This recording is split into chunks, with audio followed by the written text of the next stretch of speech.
നമ്മൾ അറിഞ്ഞതാണ് ആറന്മുള വള്ളസദ്യ വിവാദം. അതിൽ CPM-ന്റെ വിശദീകരണം പാളുകയാണ്. ആചാര ലംഘനമുണ്ടെന്ന് തന്ത്രിയെ അറിയിച്ചത് തന്നെ ദേവസ്വം ബോർഡാണ്. തന്ത്രിയുടെ മറുപടി കുറിപ്പിൽ ഇത് സൂചിപ്പിക്കുന്നുണ്ട്. 2 കത്തുകൾ കിട്ടിയെന്നാണ് തന്ത്രിയുടെ സ്ഥിരീകരണം. പ്രചരിക്കുന്നത് വ്യാജ വാർത്ത ആണ് എന്നാണ് CPM പത്തനംതിട്ട ജില്ലാ നേതൃത്വത്തിന്റെ ഫേസ്ബുക്ക് കുറിപ്പിലെ ആരോപണം. തിരുവിതാംകൂർ ദേവസ്വം ബോർഡിന്റെ ആറന്മുള അസിസ്റ്റന്റ് കമ്മീഷണർ ഓഫീസിൽ നിന്ന് 2 കത്തുകൾ ക്ഷേത്രം തന്ത്രി എന്ന നിലയിൽ എനിക്ക് ലഭിക്കുകയുണ്ടായി.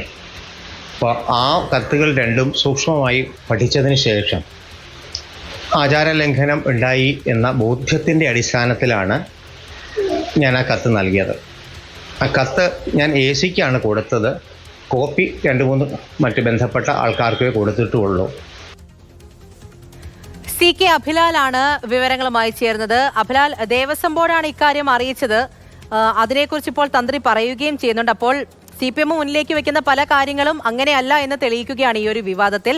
എന്താണ് ഇപ്പോൾ ഏറ്റവും പുതിയതായിട്ട് അറിയുന്നത്? CPM എന്താണ് ഇതിൽ വീണ്ടും വിശദീകരിക്കുന്നത്? പൂജ, ഗുഡ് മോർണിംഗ്. ആറന്മുളയിലെ ആചാര ലംഘനം എന്നുള്ള വിഷയത്തിന്റെ അടിസ്ഥാനപരമായ കാര്യം ഇതാണ്. അതായത് കളഭാഭിഷേകവും ഉച്ചപൂജയുടെ നിവേദ്യവും പൂർത്തിയായ ശേഷമാണ് സാധാരണഗതിയിൽ ആനക്കൊട്ടിലിൽ ഭഗവാൻ എന്നുള്ള സങ്കല്പത്തിൽ സദ്യ വിളമ്പുന്നത്. എന്നാൽ ഇക്കുറി അതിന് വിപരീതമായാണ് സംഭവിച്ചത്. പുറത്ത് സദ്യ വിളമ്പിയ ശേഷമാണ് ഉച്ചപൂജയും നിവേദ്യവും കഴിഞ്ഞത്. ഇതാണ് ആചാര ലംഘനമായി ചൂണ്ടിക്കാണിക്കപ്പെടുന്നത്.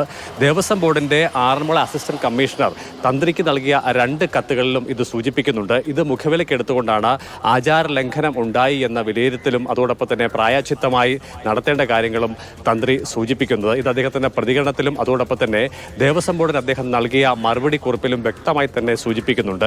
എന്നാൽ പുറത്തു വരുന്നത് അല്ലെങ്കിൽ പ്രചരിക്കുന്നത് അടിസ്ഥാനരഹിതമായ വാർത്തകൾ ആണ് എന്നുള്ളതാണ് CPM പത്തനംതിട്ട ജില്ലാ നേതൃത്വത്തിന്റെ അവകാശവാദം. മന്ത്രി VN വാസവനെ കൂടാതെ CPM പത്തനംതിട്ട ജില്ലാ സെക്രട്ടറി രാജു എബ്രഹാം അടക്കം പ്രധാനപ്പെട്ട CPM നേതാക്കൾ കൂടി ഈ സദ്യയുടെ ഭാഗം ആയിരുന്നു. എന്തായാലും ചുരുക്കത്തിൽ തന്ത്രിയുടെ വിശദീകരണം നേരിട്ട് വരുന്നതും ഒപ്പം തന്നെ അദ്ദേഹം കുറിപ്പിൽ വ്യക്തമാക്കുകയും ചെയ്യുന്നത് ആചാര ലംഘനം ഉണ്ടായിട്ടുണ്ട് എന്ന് ദേവസ്വം ബോർഡിന് ബോധ്യപ്പെട്ടു. അതിന്റെ അടിസ്ഥാനത്തിൽ തന്ത്രിയുടെ ഭാഗത്തു നിന്നും പരിഹാരക്രിയകൾക്കായുള്ള കുറിപ്പ് ആവശ്യപ്പെട്ടു എന്നുള്ളത് തന്നെയാണ്. ചുരുക്കത്തിൽ ദേവസ്വം ബോർഡുമായി ബന്ധപ്പെട്ട ദേവസ്വം ബോർഡിന് ബോധ്യപ്പെട്ട ഒരു കാര്യത്തിൽ ദേവസ്വം ബോർഡിനെ തള്ളിക്കൊണ്ട് CPM ഉയർന്നു വരുന്നത് അടിസ്ഥാനരഹിതമായ വാർത്തകളാണ് എന്നുള്ള പ്രചരണം നടത്തുകയാണ്. അതിന് യാതൊരു അടിസ്ഥാനവുമില്ല എന്നുള്ളത് തന്ത്രിയുടെ പ്രതികരണത്തിൽ നിന്നും ഒപ്പം തന്നെ അദ്ദേഹം ദേവസ്വം ബോർഡ് നൽകിയ പരിഹാരക്കുറിപ്പിൽ നിന്നും വ്യക്തമാവുകയുമാണ്. ശരി, CK അഭിലാലാണ് വിവരങ്ങൾ നൽകിയത്.